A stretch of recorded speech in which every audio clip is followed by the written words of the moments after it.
कि किसी भी महिला के जीवन का सबसे सुखद पल।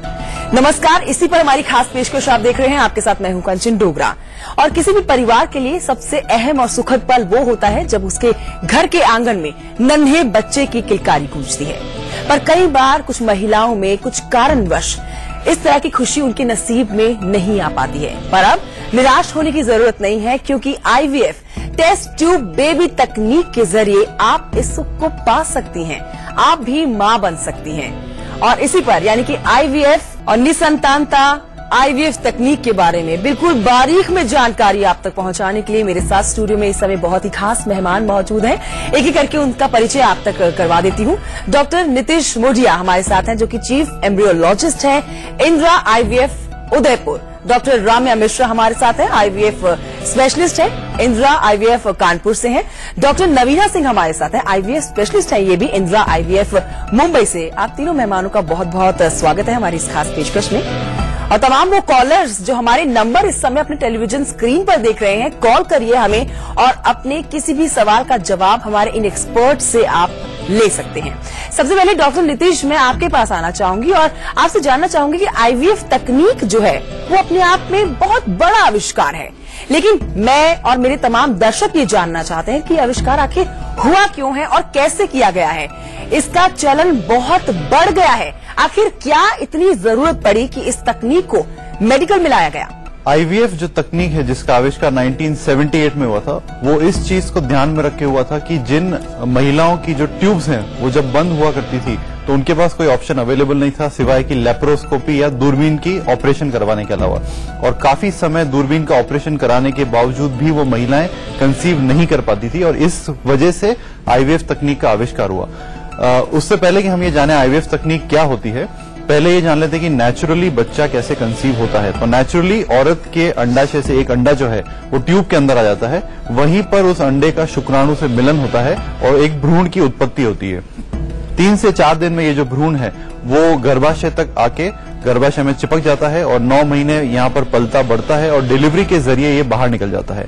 किसी भी कारणवश अगर अंडे और शुक्राणु का मिलन ट्यूब्स के अंदर नहीं हो पा रहा है तो आईवीएफ टेक्निक उनके लिए यूजफुल है। आईवीएफ टेक्निक में महिला के अंडाशय से अंडे बाहर निकाले जाते हैं, लेबोरेटरी में उसके पुरुष के शुक्राणु से फर्टिलाइज करके भ्रूण बनाया जाता है और 3 से 5 दिन में ये जो भ्रूण है वो महिला के गर्भाशय में ट्रांसफर कर दिया जाता है। तो ट्यूब की चलते इस तकनीक का आविष्कार हुआ, बट आजकल काफी सारी प्रॉब्लम्स इस टेक्निक से केटर हो पा रही है क्योंकि इसमें काफी एडवांसमेंट हो गया है।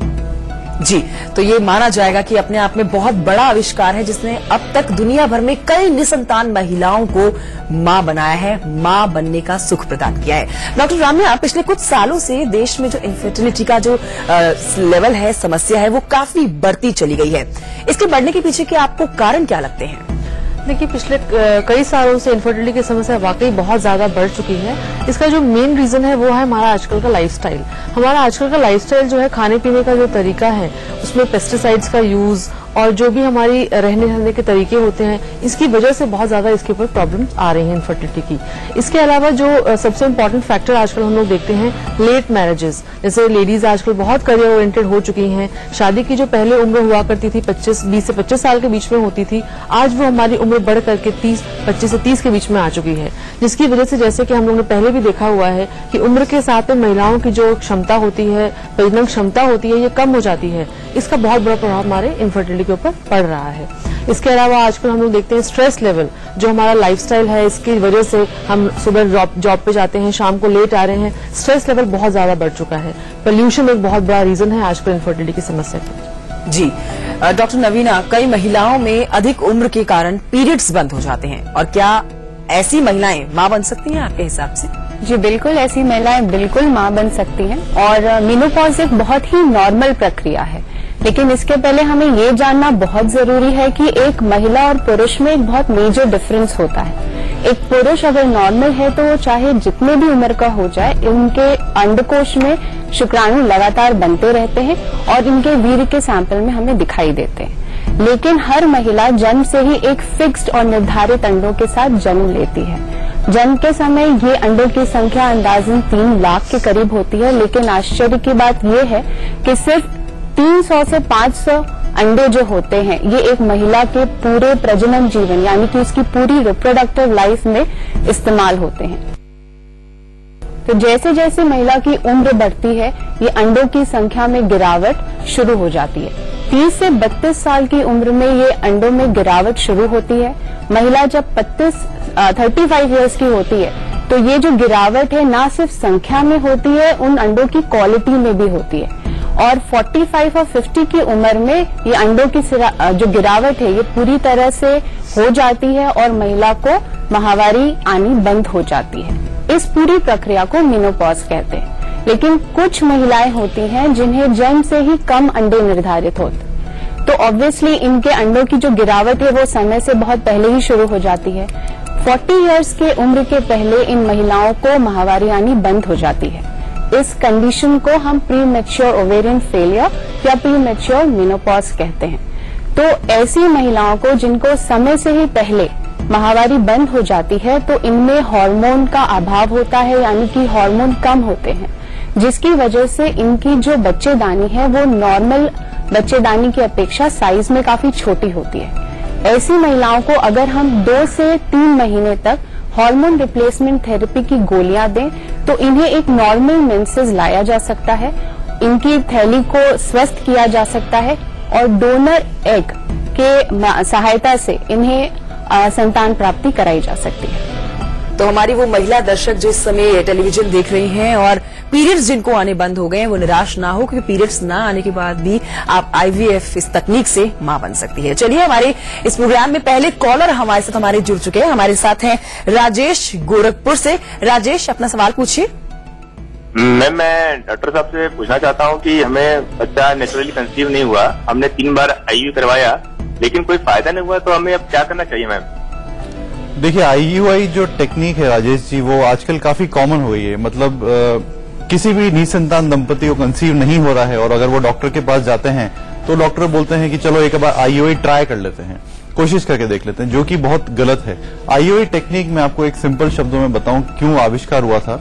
जिन पुरुषों के जो शुक्राणु की मात्रा है वो 15 मिलियन पर ml, जो कि WHO का क्राइटेरिया है, उससे अगर कम हो तो वो नेचुरली कंसीव नहीं कर सकते हैं। तो IUI से उनको थोड़ा सा नेचुरल से ज्यादा मदद मिलती है। IUI तकनीक में पति के शुक्राणु लेके उसको वॉश करके महिला के गर्भाशय में उसको इंजेक्ट कर दिया जाता है, जो कि almost like a natural process ही है। पर क्योंकि इसका यूज काफी ऐसा हो गया है कि भाई नहीं हो रहा है तो IUI करा लो, ये नहीं हो रहा है तो वो करा लो, बट हमारे लिए ये जानना जरूरी है कि एग्जैक्टली उस कपल की प्रॉब्लम क्या है, उसके लिए कौन सी टेक्निक का सिलेक्शन करा जाए। आपकी केस की अगर बात करें, अगर आप 3 से 4 बार IUI से नहीं कंसीव कर पाए हैं तो आपको जो नेक्स्ट ऑप्शन है वो IVF के लिए ही जाना पड़ेगा। तो आप IVF या टेस्ट बेबी तकनीक के लिए जा सकते हैं। राजेश, बहुत शुक्रिया आपका हमें कॉल करने के लिए। और वो तमाम कॉलर जो हमसे बात करना चाहते हैं, हमारे एक्सपर्ट से अपने सवालों के जवाब चाहते हैं, हमारे नंबर लगातार आपके टेलीविजन स्क्रीन पर फ्लैश हो रहे हैं, तुरंत कॉल कीजिए। डॉक्टर राम्या, निसंतानता जो है ये अपने आप में बहुत बड़ा अभिशाप माना जाएगा। इन दंपतियों को ये पता भी नहीं चल पाता है कि वो क्या कारण है ऐसे जिससे वो इस स्थिति से गुजर रही हैं। जांच करवाएं तो किस तरह से करवाएं, क्या होता है सही प्रोसेस? आप बताएं कि जांच किस तरह से सही तरीके से करवानी चाहिए। जी हाँ, हमारे पास बहुत सारे पेशेंट्स आते हैं और शादियों के उनके कई साल बीत चुके होते हैं, किसी के 5 साल, किसी के 10 साल, बहुत से टेस्ट भी करवा चुके हैं। लेकिन जब उनसे ये सवाल पूछो कि प्रॉब्लम क्या बताई है आपको, तो किसी को नहीं पता होता है। बोलते हैं कि डॉक्टर साहब कुछ भी नहीं प्रॉब्लम बताई जा रही है। लेकिन हम आपको बताते हैं कि कम से कम अगर हम लोग महिला या स्त्री दोनों के टेस्ट साथ में करें, और सिर्फ 4 टेस्ट ऐसे होते हैं जिनको अगर हम कर लें तो हमें ये चीज क्लैरिफाई हो जाती है, जिसमें हम लोग 4 चीजें देखते हैं कि स्पर्म की नंबर कितना है, उनकी गुणवत्ता या फिर उनकी क्वालिटी कैसी है, उनकी मॉर्फोलॉजी कैसी है, या फिर क्षमता कितनी है। इसके अलावा अगर हम स्त्रियों की बात करें तो स्त्रियों के लिए सबसे इम्पोर्टेंट जो टेस्ट होता है वो होता है उनके बॉडी में एग्स का बनना या अंडों की स्थिति क्या है, अंडों की नंबर कितना है। कभी कभी ऐसा होता है कि अंडों की संख्या अच्छी होती है लेकिन अंडा फट नहीं रहा होता है। उस कंडीशन को हम लोग बोलते हैं पॉलीसिस्टिक ओवेरियन डिजीज। कभी कभी अंडाशयों में खून की गांठें होती हैं या फिर सिस्ट्स होते हैं, जिनकी वजह से अंडे जो होते हैं समय से नहीं फट पाते हैं। इस वजह से दिक्कतें आती हैं। अगर हम ये जान लें कि हमारी ट्यूबें खुली हुई है कि नहीं, तो ये बहुत इंपॉर्टेंट फैक्टर होता है। ट्यूबों को जांचने के लिए हमारे पास में HSD या फिर हिस्ट्रोसाल्पिंगोग्राफी टेस्ट अवेलेबल है, या फिर हम लैप्रोस्कोपी के थ्रू भी इनको चेक कर सकते हैं। तीसरा जो सबसे इंपॉर्टेंट फैक्टर स्त्रियों के लिए होता है वो होता है उनके गर्भाशय की स्थिति या फिर यूट्रस की कंडीशन क्या है। हम लोग सोनोग्राफी के थ्रू देख सकते हैं कि गर्भाशय में कोई फाइब्रॉइड्स या फिर बड़ी बड़ी रसोलियां तो नहीं है। इसके अलावा गर्भाशय की जो परत, जिसको हम एंडोमेट्रियम कहते हैं अपनी भाषा में, एंडोमेट्रियम की क्या स्थिति है। अगर हम इन 3-4 बातों को जान लें तो हमें डे 1 पे मालूम पड़ जाता है कि रीजन क्या है कि बच्चा नहीं हो रहा है, और उनका इलाज हम सही तरीके से करें तो डेफिनेटली प्रेगनेंसी संभव हो जाती है। तो डॉक्टर रामिया से हमने जाना कि पुरुष भी निसंतानता का कारण बन सकते हैं। ऐसे में जो सवाल उठता है सबसे बड़ा वो यही है कि जिन पुरुषों में शुक्राणु की मात्रा कम होती है, क्या उनके लिए ट्रीटमेंट ऑप्शंस अवेलेबल होते हैं? बिल्कुल। जैसे कि डॉक्टर रम्या ने हमें बताया कि निसंतानता महिला कारणों और पुरुष कारणों दोनों की वजह से हो सकती है। 30 से 40% जो निसंतानता है वो पुरुष कारणों की वजह से होती है। WHO द्वारा जो निर्धारित नॉर्मल शुक्राणुओं की संख्या है वो 15 मिलियन प्रति ml है। तो जिन पुरुषों में शुक्राणु की संख्या 15 मिलियन या इससे अधिक है वो नॉर्मल प्रयत्न कर सकते हैं, लेकिन अगर जिनकी संख्या 10 से 15 मिलियन प्रति ml है तो ये IUI तकनीक का भी लाभ उठा सकते हैं संतान प्राप्ति के लिए। अगर इससे भी कम है या मान लीजिए 5 मिलियन पर ml है, तो ये जो पुरुष हैं वो IVF की एक एडवांस टेक्निक है ICSI, इसका उपयोग करके संतान प्राप्ति कर सकते हैं। ICSI प्रक्रिया में हम पुरुष के जो एक स्वस्थ मॉर्फोलॉजी वाला शुक्राणु होता है, यानी जीवित अच्छी गतिशीलता वाले शुक्राणु को महिला के एक अंडे में एक पिपेट के माध्यम से इंजेक्ट करते हैं। तो ये पुरुष ICSI प्रक्रिया के माध्यम से संतान प्राप्ति कर सकते हैं। लेकिन वो पुरुष जिनके वीर्य में शुक्राणुओं की संख्या 0 है या 0 है, उनमें हमें ये जानना बहुत जरूरी है कि इनके अंडकोश में शुक्राणु बन रहे हैं कि नहीं। तो ये हम कुछ हार्मोन टेस्ट और टेस्टिकुलर बायोप्सी, जिसे TSA कहते हैं, इसके माध्यम से पता कर सकते हैं कि इनके अंडकोश में शुक्राणु बन रहे हैं कि नहीं। अगर टेस्टिकुलर बायोप्सी में हमें शुक्राणु दिख रहे हैं जिनकी मॉर्फोलॉजी ठीक है, वो जीवित हैं, तो यही शुक्राणु हम ICSI प्रक्रिया के लिए इस्तेमाल कर सकते हैं। लेकिन अगर हमें टेस्टिकुलर बायोप्सी में भी शुक्राणु नहीं दिख रहे, तो ये पुरुषों को डोनर स्पर्म के सहायता से संतान प्राप्ति कराई जा सकती है। पुरुषों के चेहरे पर भी मुस्कुराहट आ गई होगी, क्योंकि उनके लिए भी इस समस्या का हल है, यानी कि ट्रीटमेंट अवेलेबल है। डॉक्टर नीतीश, आपसे मेरा सवाल है कि मैं अक्सर लोगों को ऐसा कहते हुए सुनती हूँ कि IVF तकनीक जो है वो हमारे लिए सबसे आखिर में है, मतलब जब कहीं से कुछ नहीं होगा तो इसको हम एक लास्ट ऑप्शन की तरह मान के चलेंगे। आपसे सवाल ये है कि क्या IVF के लिए कोई उम्र होती है इस तकनीक के लिए?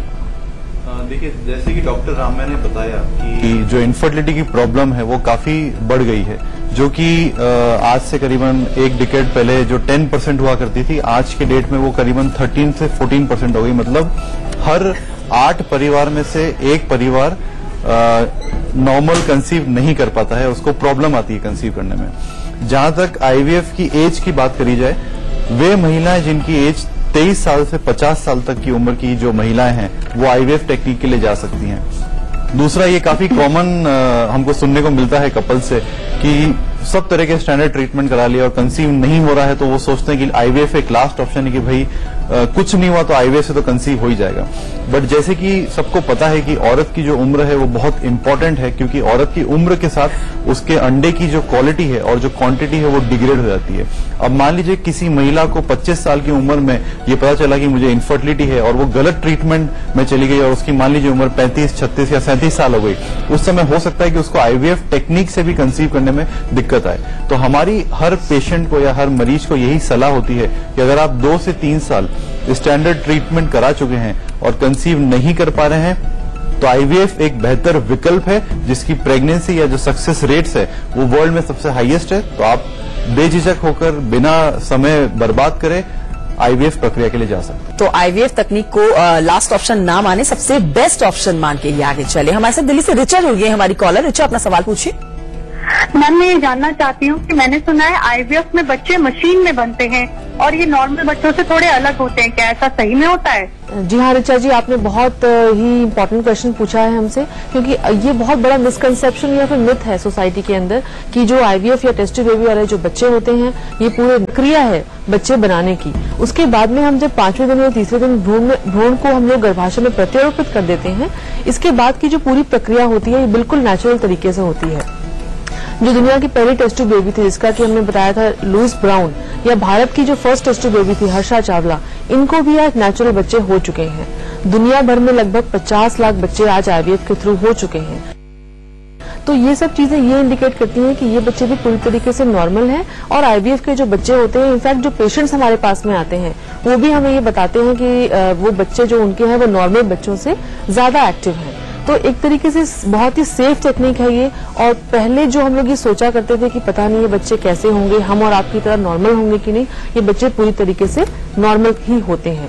पहले लोग बहुत ज्यादा हिचकिचाते थे ये भी बताने से कि हम लोग आईवीएफ का यूज करके हम लोग आईवीएफ टेक्निक के द्वारा हमको बच्चा हो रहा है, इस चीज में लोगों को हिचक होती थी दूसरे को बताने में। बट इसको भी लेकर सोसाइटी में अब काफी एक्सेप्टेंस आ चुका है। लोग आगे बढ़ के सही टाइम पर आकर के इस टेक्निक का यूज करके और संतान प्राप्ति की तरफ बढ़ रहे हैं। रिचा, बहुत शुक्रिया आपका हमें कॉल करने के लिए। डॉक्टर रामिया ने बताया कि एडवांस तकनीक है। तो डॉक्टर नवीना, ऐसे में सवाल ये जाहिर सी बात है तमाम दर्शकों के मन में उठ रहा होगा कि आईवीएफ जो है एक बहुत ही एडवांस तकनीक है, बहुत महंगी तकनीक होगी। तो क्या ये वाकई में सही है कि आईवीएफ एडवांस और महंगी तकनीक है, और अप्रॉक्स कितना खर्चा इसमें आता होगा? जी, ऐसा बिल्कुल भी नहीं है कि आईवीएफ एक बहुत अब महंगी तकनीक रह गई है। हाँ, आज से 5-6 साल पहले आईवीएफ को एक कॉस्टली ट्रीटमेंट माना जाता था, जब इसका खर्चा अंदाजन 2.5 से 3 लाख रुपए एक साइकिल का हो जाता था। लेकिन उसका एक कारण था कि पहले जो डॉक्टर्स आईवीएफ के ट्रीटमेंट देते थे वो बहुत कम थे। सेंटर्स जहां पे आईवीएफ की ट्रीटमेंट की सुविधा उपलब्ध थी वो बहुत कम थे। लेकिन आज जैसे जैसे समय आगे गया है, नई टेक्निक्स आई हैं, लोगों को आईवीएफ के टेक्निक के बारे में जानकारी काफी बढ़ी है। बहुत सेंटर्स खुल गए हैं जहां पे ये आईवीएफ के ट्रीटमेंट की सुविधा उपलब्ध है। बहुत डॉक्टर्स इस ट्रीटमेंट को आसानी से लोगों को दे रहे हैं। तो डेफिनेटली एक कॉस्ट में पहले से काफी इम्प्रूवमेंट आया है। लेकिन आज भी लोगों को आईवीएफ की कॉस्ट को लेकर उनके मन में एक विचार रहता है, एक भ्रम रहता है कि ये बहुत ही कॉस्टली ट्रीटमेंट है, ये आम आदमी के लिए नहीं है, आम आदमी से अफोर्ड नहीं कर सकता। तो ऐसा नहीं है। और आईवीएफ के भले ही तकनीक की जानकारी को लेके लोगों को काफी मतलब ज्ञान है या बढ़ गया है, लेकिन आज भी कॉस्ट को लेके इनकी अगर जो जानकारी है वो क्लियर नहीं है, जिसकी वजह से लोग सही समय पे इस तकनीक का फायदा नहीं उठा पा रहे। तो अगर मैं आईवीएफ की कॉस्ट को आपको एक सिंपल भाषा में समझाना चाहूं तो इसकी कॉस्ट को 2 हिस्सों में डिवाइड किया जाता है। पहला हिस्सा होता है हॉस्पिटल का खर्चा या प्रोसीजर या डॉक्टर की फीस, जो अंदाजन 25,000 होती है। और दूसरा जो मेन खर्चा होता है वो है हार्मोन इंजेक्शंस का खर्चा, जो अंदाजन 70 से 80,000 का होता है। मोटा मोटी अगर मैं इन दोनों खर्चों को साथ में मिलाऊं तो 1 से 1.5 लाख के बीच में एक आईवीएफ साइकिल आज के समय में हो रही है। और जैसे जैसे आज आईवीएफ की फील्ड में नई टेक्निक्स आ रही हैं और भी नए इसमें रिसर्च हो रहे हैं, तो हम ये मान के चल रहे हैं कि आगे भी जाकर इस आईवीएफ की कॉस्ट में और घटाव आएगी, हार्मोन के इंजेक्शंस के कॉस्ट में और घटाव आएगा। तो मैं उन सभी लोगों से ये कहना चाहूंगी कि जो आईवीएफ के प्रोसीजर को महंगा समझ के इनसे दूर भाग रहे हैं और अपने समय और पैसा छोटी छोटे प्रोसीजर्स में व्यर्थ कर रहे हैं, बर्बाद कर रहे हैं, अगर वो सही समय पे यही पैसा सही तकनीक में इस्तेमाल करें तो उन्हें एक स्वस्थ हेल्दी प्रेगनेंसी प्राप्त हो सकती है। तो आईवीएफ वो तकनीक है जो हमारे दर्शकों के बजट में आ जाएगी। डॉक्टर नीतीश, अक्सर कपल्स के मन में एक सवाल रहता है कि आईवीएफ में अंडा, शुक्राणु और भ्रूण जो होता है वो उनके लिए ही लिया जाता है और उनका ही लिया जाता है। तो ऐसे में आप बताएं कि एम्ब्रियोलॉजी लैब में अंडा, शुक्राणु और भ्रूण का कैसे ध्यान रखा जाता है? ये जो प्रश्न है या ये जो शंका है वो अक्सर कपल्स नहीं उनके पेरेंट्स के दिमाग में ज्यादा पाई जाती है। और अक्सर कपल्स इससे दूर हटते हैं और बोलते हैं कि या उनके परिवार वाले उनको आईवीएफ टेक्निक के लिए मना करते हैं कि मत जाओ इसमें, किसी और का अंडा हो सकता है, किसी और का शुक्राणु हो सकता है। पर आपके शो के जरिए मैं सबको बताना चाहता हूं कि जो एम्ब्रियोलॉजी लैब है उसके अंदर स्पेशल प्रिकॉशन रखे जाते हैं कि किसी भी पुरुष या किसी भी महिला का अंडा किसी और कपल से मिक्स ना हो। सबसे फर्स्ट जो टेक्निक है जिसको हम बोलते हैं थर्ड ऑब्जर्वर टेक्निक, मतलब जो भी काम हो रहा है वो एक तीसरा आदमी उसको ऑब्जर्व कर रहा है, वो ये चीज सुनिश्चित कर रहा है कि जिसका अंडा है उसी का शुक्राणु है, ताकि मिक्सिंग के कोई चांसेस नहीं है। दूसरा, जितना भी वहां पर टेस्ट ट्यूब्स यूज होती है, जितनी भी वहां पर डिशेज यूज होती है जिसमें ये सारा प्रोसेस होता है, उसमें प्रॉपर लेबलिंग होती है, उस पेशेंट का नंबर होता है, उस पेशेंट का नाम होता है, उसके हस्बैंड का नाम होता है, उसका सरनेम होता है। तो जो मिक्सिंग के चांसेस हैं वो बिल्कुल जीरो होते हैं। तो किसी भी कपल को ये डरने की जरूरत नहीं है कि लैब में कहीं किसी और का स्पर्म यूज हो रहा है या किसी और का अंडा यूज हो रहा है या उनके अंडे और उनके शुक्राणु यूज नहीं हो रहे हैं। ये शंका मन से निकाल दें और आप आईवीएफ टेक्निक के लिए जाएं। बहुत शुक्रिया ये तमाम जानकारी हमारे दर्शकों तक पहुंचाने के लिए। अब तीनों मेहमानों का बहुत शुक्रिया हम तक और हमारे दर्शकों तक ये बहुत ही अहम बारीक जानकारी पहुंचाने के लिए। और तमाम कॉलर्स का भी बहुत शुक्रिया जिन्होंने हमें कॉल किया और अपनी समस्या का समाधान जाना। वैसे आपको बता दें कि आपकी टेलीविजन स्क्रीन पर इस समय जो नंबर फ्लैश हो रहा है उस पर आप कभी भी कॉल करके अपनी समस्या हम तक पहुंचाएं, हम आपको उस समस्या का समाधान बताने की पूरी कोशिश करेंगे। इसी के साथ इस खास पेशकश में अभी के लिए इतना ही। आप देखते रहिए इंडिया न्यूज।